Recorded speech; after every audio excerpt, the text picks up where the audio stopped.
All right, so if you're thinking of buying a house or selling a house in 2025, we're gonna talk about a typical year, right? So if it's January, if it's June, like what time of the year, when do people buy? How do you maximize your greatest return on getting the best deal possible if you're a buyer or if you're a seller? We get this question all the time, like if I could pick any month of the year, when should I sell my property? And of course, it depends on that person's particular situation. Like if you're relocating from another area, you can't always control the month. In a perfect world, how does the actual cycle work on an annual basis in Pierce, Thurston County, and King County, like the surrounding areas in Washington? We're gonna unpack that all right now. All right, so we get this question all the time. I know you've had it before. A buyer calls you, they're ready to buy a house, they're a first-time buyer, and they can buy pretty much anytime they want in 2025. How do you instruct them on how they can maximize and get the most for their money when it comes to the time of year? Seasonality. Yes, that is always the question. Is it better to buy in the winter or is it better to buy the summer, or does it really matter? And yes, there's a lot of myths around this stuff, so it's good that we're talking about it. But if I'm approaching a client like that, how I would sort of describe it in a very general way is like, real estate is kind of like a river. It's a moving target. It's always moving. And if you think of it like a river kind of flowing uphill, because let's face it, real estate, since I've been alive, since my parents has been alive, since I know of in time, has always gone up. So if it's a river flowing upwards and it's not straight, kind of like a river, it's kind of like meandering a little bit back and forth, right? So the seasonality, summer, winter, summer, winter, summer, winter, a little bit like that, if that makes sense. So catching it at the right moment is cool. But if you're a buyer, I would say just go as soon as you find the right house, because the river's flowing up. And you're probably going to own the home for 3, 5, 10, 15 years. The longer the better as far as like holding on to equity. But with seasonality, with a buyer, the only time you're going to find a deal is in the winter, but you may not find the perfect home because the inventory is lower. So there's several factors there too. Well, yeah, and you can find a deal any time of year, but let's be honest, there's certain seasons where there's more buyers, right? And what happens during the winter? People pack it in and not as many people are shopping. And that can give you an advantage as a buyer. Yeah. So if you can find a home that you love or one that you're willing to invest in, even when inventory is the lowest in the winter, it's a great opportunity to save some money, maybe get a deal. And yes, that's a great thing to do because you're kind of building instant equity into the seasonality of the market, because you're then going to ride spring and summer as pricing goes up. Yeah. So if we just super big overview, right? Like what happens with pricing? I could tell you what happens with pricing is in January, people start to shop again, right? And everybody thinks that they come out of the holidays and you got all these buyers coming out of the woodwork. It's not really how it happens, because Pretty slow, yeah. At the end of the day, the real estate cycle is attached to people's lifestyle and what is going on in their lives. More employers, even the military changes, people's duty stations at certain times of the year.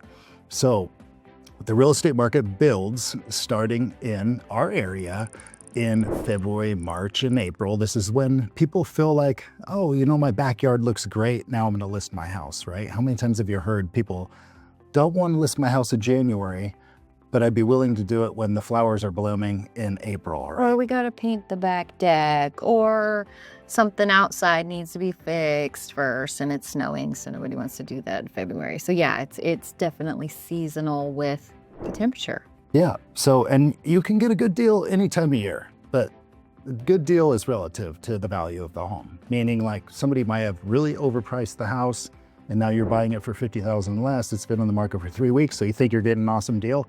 You might just be buying it for its actual real value, and now you're testing that market. So people typically start listing their homes in April, and then what happens, right? Let's say it's a subdivision where they build the same types of floor plans over and over. I see this all the time.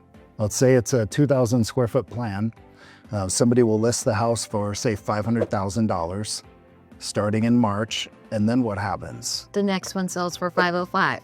And then $510. $515. Yeah. And so on and so forth until the end of the year, pretty Yeah. much, when it slows down. You could be buying the same house at 500 or the same house if you wait all the way until July. Maybe it's escalated all the way to about 535 for the same property. Right. So there's some opportunities in going early before the rest of the market rushes in. The sooner you jump into the river, the better. But also, next year is going to keep going up too, and the year after that. Yes. So, it's not like, oh, this is it, and then it's over, and there's no good, there's no good time. Jump in. When you're the buyer, just jump in. Yes, historically, if we look at the last, say, 5 years in our market, we've had one sort of down year, right? Where everybody kind of took advantage because they bought on a downward trend. And that trend lined up with the historical interest rate coming out of, pandemic times when it was 3%, and going back to a more normal interest rate of, say, 5, 6, 7%. That resulted in the market changing a bit. So let's just isolate that time and just say this is an anomaly in the marketplace. Right, and I would always pad that in with that first 3 to 5 years of owning a home. You definitely want to prepare to own your home for at least 3 years, if not 5, if not 10. It's typically home ownership isn't thought of as like a flipping situation or a short-term investment. I mean, most people don't want to move every 2 years anyways, but some people have to because of their jobs. So there's just some things to consider as you're going into a purchase for sure. Yeah, if we look at the historics, and what you're talking about is how long somebody needs to own a property before they sell it, because we get that question a lot, right? And the reality is when you go to sell a house, it costs you real estate fees, it costs you Washington state excise tax. So we're talking about between, say, 5 and 6%, and then another like about 2%, and then some fees for escrow and title. So the rule of thumb is about 10% to sell your property, although that's a little bit high. It doesn't really cost that much, but you're also going to have an inspection and maybe have some other things to pay for. So let's just call it 9%, right? So the point being, it does cost you as the seller more money than the buyer has to pay to actually sell the property. And so that's why you need a little runway, right? That's why you need, if the average appreciation gain every year is 5%, and it costs you, say, 10% to sell, the math says that's 2 years. Yes, that's why I always say 3. That's why I always say 3, because our average is 5. If you give it an extra year, just in case you have a downswing, or maybe you bought at the seasonal peak for the year, like what we're talking about, and then you have to sell in the winter or something, then you have a little bit of a pad. Yeah. So again, houses start to go up in the spring, they start to peak in the summer, and then what happens, right? People list their homes late in the season.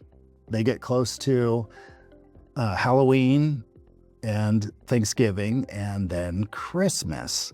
And during those times, less buyers, less people moving. And so what does a seller have to do? They got to drop their price. And we start to see that actually manifest in the numbers. And that's like the perfect time for a buyer to pounce. It also might be a time for a seller to kind of strategically avoid if they're not relocating, right? So yeah, just like I was saying, the river's moving up with the buyers, right? The river's also moving up with the sellers.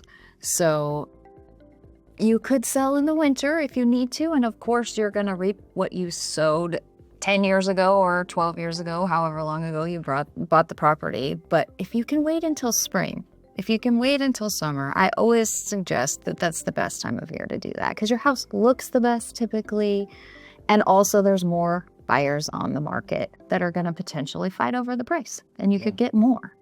We don't know what every year is going to bring. So if you're coming to us in December and saying, I need to list my home, we have ways to get the marketing out there to get that done. But if you can wait until March, April, May, you're definitely going to reap some seasonality benefits as the seller. Yeah, historically, our market peak for the amount of listings and everything is about June, and it can fluctuate by 30 days or so.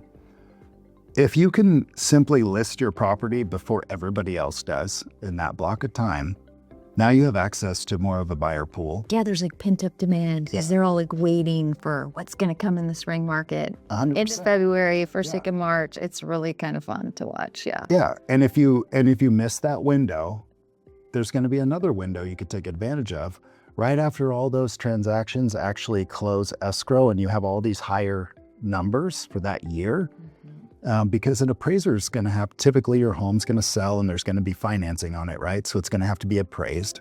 So there's going to be all these nice fresh closings at higher numbers to assist your actual slightly escalated value right before the end of the summer. So what are the other factors besides seasonality, obviously? And so you know what season you're in, you know what market you're in, you know kind of where you're going with your marketing campaign given the season.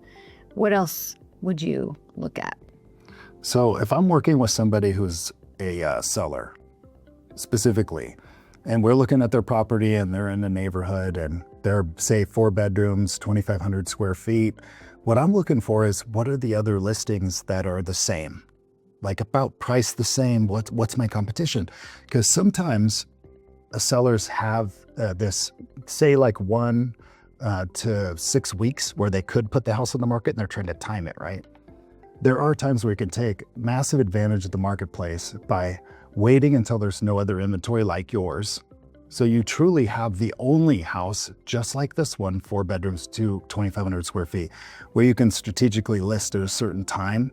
And I've seen that sway the numbers by 20 grand, 30 grand. So there's these little micro moments where if you're connected with the right realtor, you can really take advantage. And it's no different if you're a buyer, right? And the interest rate drops and now a bunch of people jump in. So the timing aspect is really important. There's some intangibles here that we could unpack. One more thing aside from seasonality as a buyer that I would look at as a realtor is how long has the home been on the market, regardless of what season you're in. If you're looking at a home that's only been on the market for 2 days, the price is probably going to stay at asking value, if not a little more, depending on how much demand there is for that particular property. But if you're looking at something that's been on the market for 30 days, 60 days, 90 days, then you're looking at something that you could potentially get quite a bit of a discount on, depending on what the sellers need to make happen. Yeah, the statistics show right now, if you're buying a house in the first 7 days, that you're going to pay in our area very close to the asking price. That's what's going to get negotiated. That's what's being accepted. It's always some, properties that are different than that. There's always some motivated sellers that are willing to do more. But once that changes to 30 days, the statistics show that you can save 5, 6, 7% on that same property. So you're totally right. Looking at those houses that have been on the market for a while and targeting them to get yourself a great deal.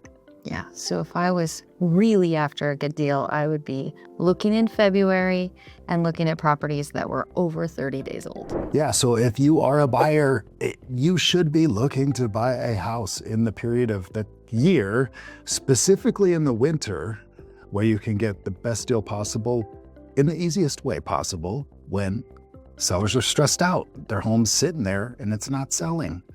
So go in and negotiate hard on that.